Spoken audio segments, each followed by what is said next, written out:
Someone is poisoning your name right now, not with obvious lies, with half-truths, private whispers, and careful little stories designed to make the room turn cold when you walk in. And if you react with outrage, you become the proof they were waiting for. In this video, I will show you the cold counter move that makes smear campaigns collapse. The attack on your reputation never starts in public. It starts inside conversations, in private chats, in that strange shift in tone you cannot explain, but you can feel. Suddenly, people are polite but distant, curious but guarded. And the worst part is this: the manipulator rarely uses a full lie. They use fragments, a real moment twisted, a real frustration reframed, a real boundary recast as cruelty. So what do most men do? They panic. They start explaining. They start defending. They start chasing every whisper like a man trying to fight smoke with his bare hands. And that is exactly how they lose. Because the smear is not only an attack on your image, it is a trap designed to provoke a reaction that makes the story look true. So today, we are not talking about emotional comfort. We are talking about reputation warfare, how to find the source without begging for answers, how to expose contradictions without looking obsessed, and how to become so solid in your actions that the lie begins to stain the liar. There is a specific kind of attack that does not come with a punch. It comes with a pause, a strange silence when you enter the room, a change in eye contact, a message that feels colder than it should, a conversation that stops half a second too fast when you walk by. That is how reputation warfare begins. Not in the open, not with courage, not where facts can be tested. It begins in corners, in whispers, in private little edits to your image. And the reason it is so effective is simple. A direct attack can be confronted. A hidden one infects the room before you even know you are bleeding. That is what weak men fail to understand. They think reputation is destroyed by a giant lie. Usually it is not. Usually it is damaged by 10 small suggestions. He has been acting strange lately. I do not know, something feels off. I am not saying he is unstable, but I am just concerned. That is the snake's language, not accusation, implication. And if you do not understand the architecture of that game, you will do exactly what they want. You will react in public to a war that was designed in private. And that is where the real mistake begins. Asked, Chapter 1. The architecture of a smear. A smear campaign is not random gossip. It is engineered isolation. The manipulator does not usually walk up to the whole room and make a bold claim. That would expose them. That would create accountability. That would give you a clean target. They prefer triangulation. That means they almost never come to you directly. They go around you, through mutual friends, through colleagues, through side channels, through people weak enough to carry poison as concern. The manipulator is not trying to convince everyone with perfect evidence. They are trying to create enough emotional fog that people begin interpreting you through suspicion. Once suspicion enters the room, every normal behavior can be recast. Your silence becomes arrogance. Your boundary becomes hostility. Your intensity becomes instability. Your absence becomes guilt. Notice the pattern. They do not create a new version of you from nothing. They hijack real traits and reframe them with dark intent. That is why smear campaigns are so dangerous. A full lie can collapse. A selective truth is much harder to kill. Maybe you were frustrated one day. Now you are volatile. Maybe you pulled back from someone disrespectful. Now you are cold and difficult. Maybe you stopped overgiving. Now you are selfish. The weak man hears this and thinks, I need to explain myself. No, you need to understand the battlefield first. Because the smear is not just about content, it is about sequence. First, they plant doubt. Then they wait for your reaction.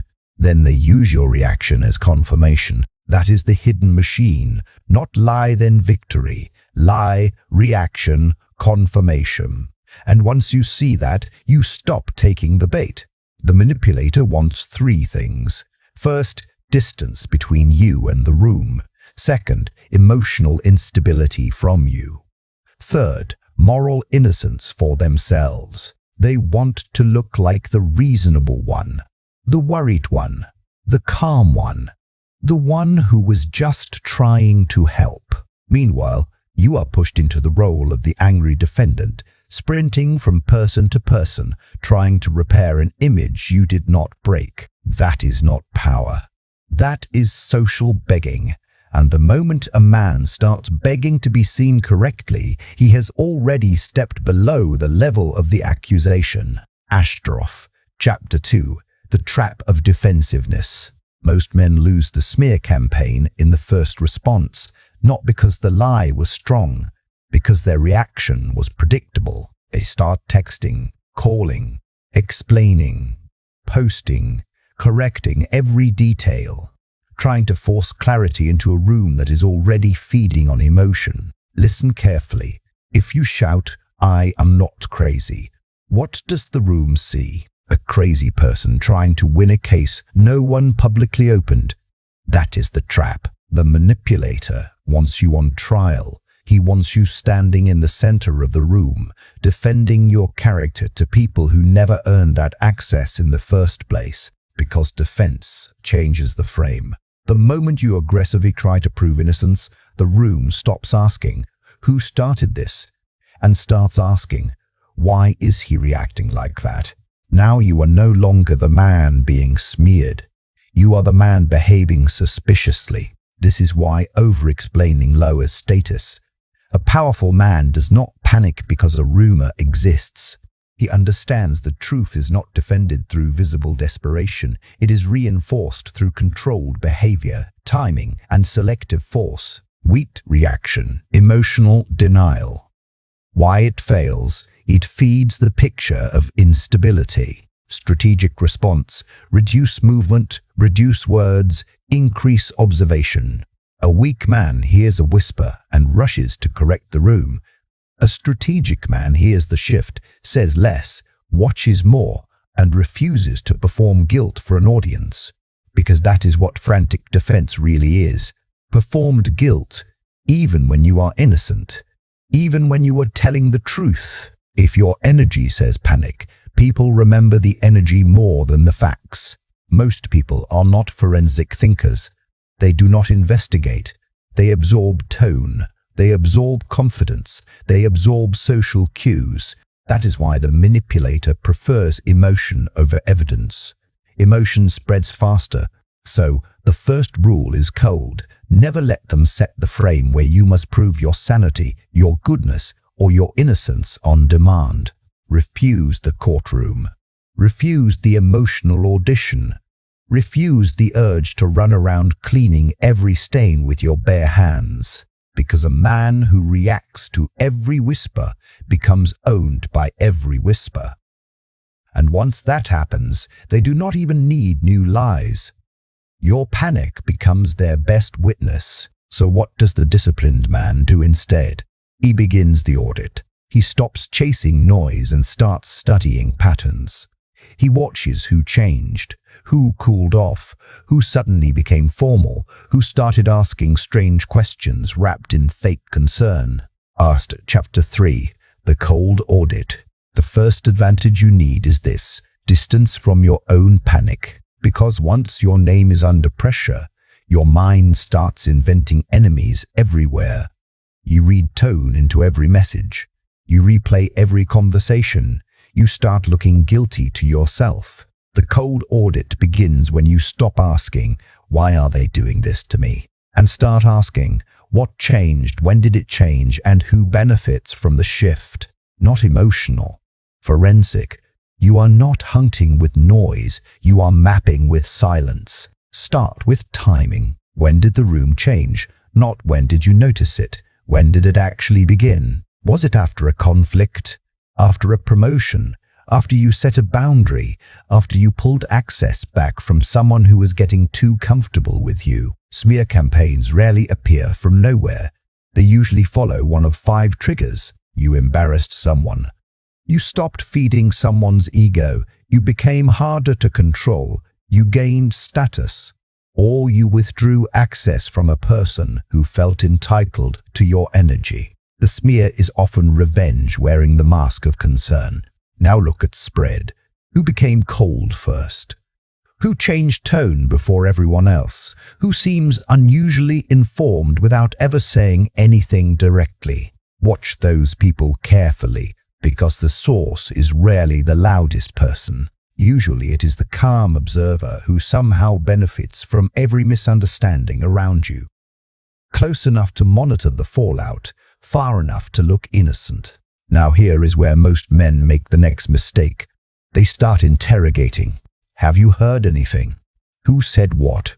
Is someone talking about me? Tell me the truth. Terrible move. The moment you ask direct fear-based questions, you announce that the campaign is getting inside your head and you give weak people a script. So instead you gather without chasing. You watch facial tension. You watch hesitation. You watch hesitation. You watch who suddenly explains too much when nothing was asked. People leak allegiance through rhythm long before they leak it through confession. A woman at work suddenly becomes strangely formal. A mutual friend starts saying things like, "I just want everyone to get along." A colleague asks, "So, are you doing okay lately?" with that subtle look of fishing, not caring. Those are probes, and probes tell you something critical. The lie is circulating, but the story is still incomplete. This is not the time for a speech. It is the time for a ledger. Write it down if you need to. Who shifted? When they shifted? What exactly changed? What topics keep appearing around you? What recent event might have triggered resentment? A king who ignores whispers loses the court. A king who reacts to every whisper loses himself. The cold audit is the middle path. Still, watchful, exact. A smear is not always about hating you. Sometimes it is about needing you to look worse so they can look cleaner. They do not need to destroy you completely. They only need to lower your signal. That is why your next move cannot be emotional. It has to be positional. Once you identify the pattern, the game changes.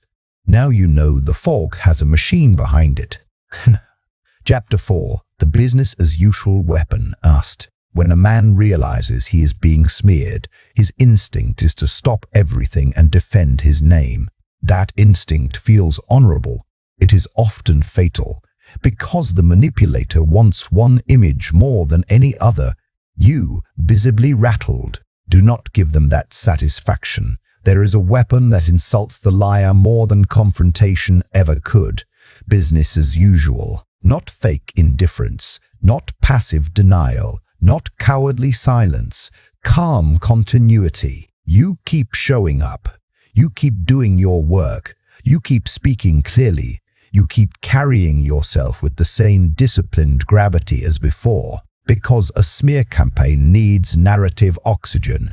It needs visible disruption. It needs other people to say, "See, something really is wrong." But when your conduct remains measured, productive, and clean, the room begins to experience friction. The story says one thing. Your behavior says another. Human beings notice contradiction faster than they admit. This is where the liar starts to suffocate. A weak man says, "I will show them," and everything in his energy becomes about the audience. A disciplined man says, "My standard does not move because someone is whispering." That is sovereignty. When your name is under attack, every unnecessary word becomes expensive. Every emotional explanation, every sarcastic post, every defensive correction, every public attempt to manage perception. Expensive, because it tells the room you are watching the room. High-status men do not orbit the crowd's opinion. They make the crowd slowly orbit observable reality. This is why consistency becomes a blade. You answer messages like a man in control. You do your work at full standard. You speak without strain. You do not become extra friendly to win points. You do not become icy to punish people either. Your goal is not to perform hardness. Your goal is to remain structurally unchanged. Same standards, same calm, same precision, less leakage. Imagine a courtroom where one man is making hidden accusations, waiting for chaos, and the accused walks in with clean documents, steady voice, and no need to beg. Who starts looking unstable? Not the silent man, the one straining to make the story stick. Business as usual is not inaction. It is strategic starvation. You are starving the lie of visible drama. Most smear campaigns spread because bystanders are lazy. They want the room to tell them how to feel. When the room stays calm around a composed man who keeps performing at a high level, they start borrowing that instead. This is where many manipulators become impatient. They expected smoke. They expected a collapse. Instead, you kept building. Unsettled manipulators make mistakes. They repeat themselves. They overplay. They reveal personal investment where concern was supposed to be neutral. Good. Let them. The man who wins this game is not the loudest man in the room. It is the man whose behavior makes the rumor feel cheap. But silence without precision can protect you for a while. It cannot expose the contradiction forever. At some point, you go surgical. Chapter 5. Surgical Truth-Telling *. There comes a point when silence has done its job. You stayed composed. You kept producing. Now, if the pressure still lingers, you do not erupt. You go surgical. You do not make an announcement. You create a contradiction. Smear campaigns survive in vagueness, in fog, in implication. Your job is to make people touch the wall behind it. How? By asking clean questions to the right people in private. Not emotional questions, not wounded questions. Questions that force precision. I heard there may be a concern. What specifically was said? I want to make sure we are dealing with facts, not impressions.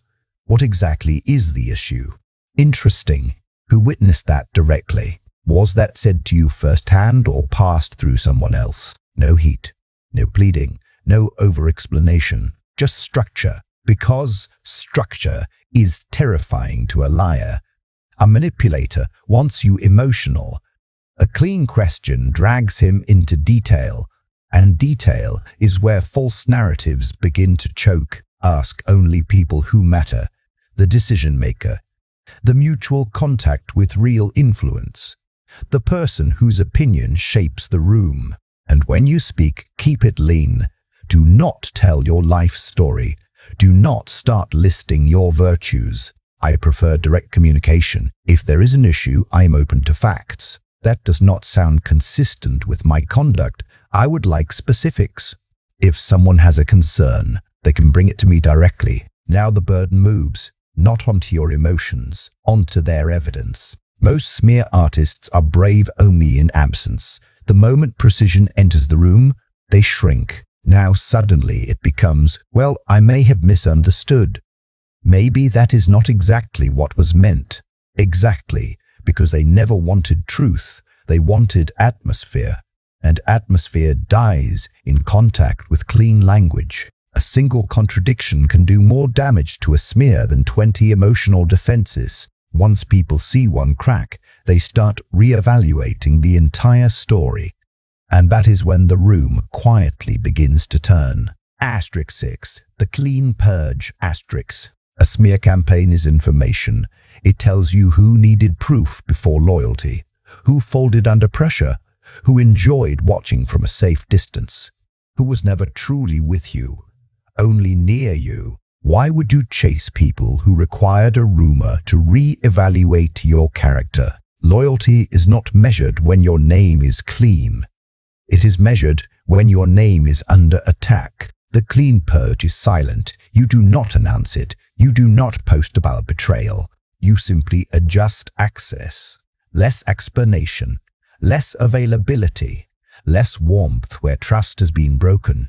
This is not cruelty. This is gatekeeping. A fortress does not hate the enemy.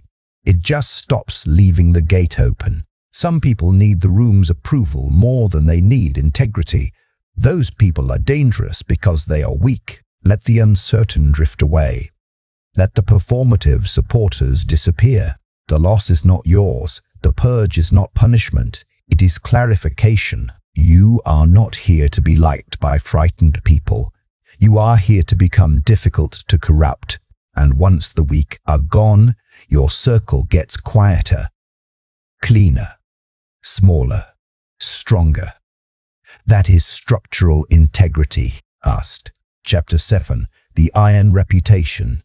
The strongest defense against slander is not a clever speech.